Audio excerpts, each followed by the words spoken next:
Hey Daily Dosers, I'm Kaira Maybury, and this week we're talking about the question, because of Easter, now what?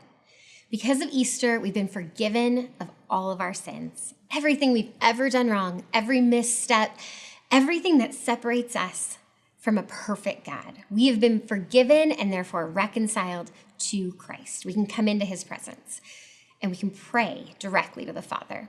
I want us to look at that in prayer in the book of Luke, chapter 11 today. Jesus is teaching on prayer. This is before he is crucified. Chapter 11, verse 1. One day, Jesus was praying in a certain place. When he finished, one of his disciples said to him, "Lord, teach us to pray, just as John taught his disciples." Jesus said to them, "When you pray, say, 'Our Father in heaven, hallowed be your name. Your kingdom come, your will be done, on earth as it is in heaven.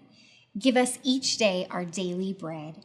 Forgive us our sins, for we also forgive everyone who sins against us.'" And this is the NIV I'm reading from. I'm just going to read that last part again. Give us each day our daily bread. Forgive us our sins, for we also forgive everyone who sins against us.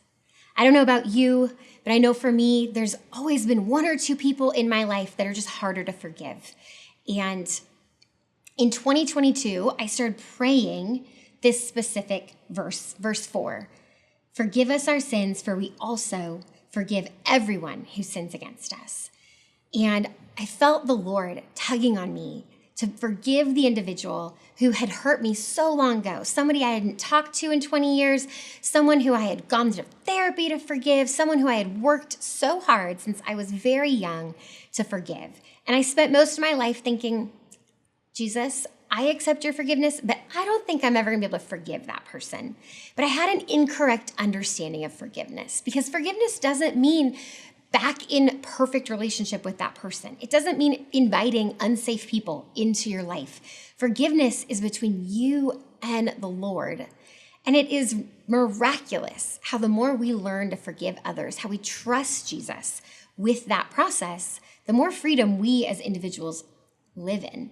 And so in 2022, as I was praying this, I realized I needed Jesus to give me his strength to forgive this person. And when Christmas came around, I thought, Lord, I feel like I have forgiven this person with your help. And I was compelled to send this individual a Christmas card.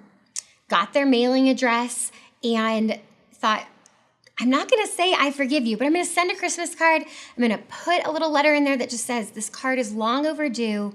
Wishing you a Merry Christmas. I hope and pray you are well," and signed my name. And the relief I felt, the freedom I felt from the bondage of not forgiving that person was truly miraculous. And I believe that it's because it is part of us learning to receive Christ's forgiveness.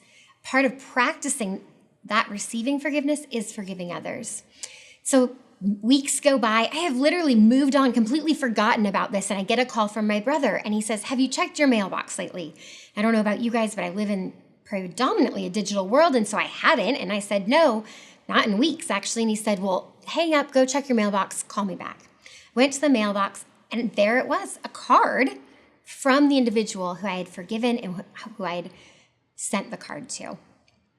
And they wrote a long letter, so grateful that I had reached out.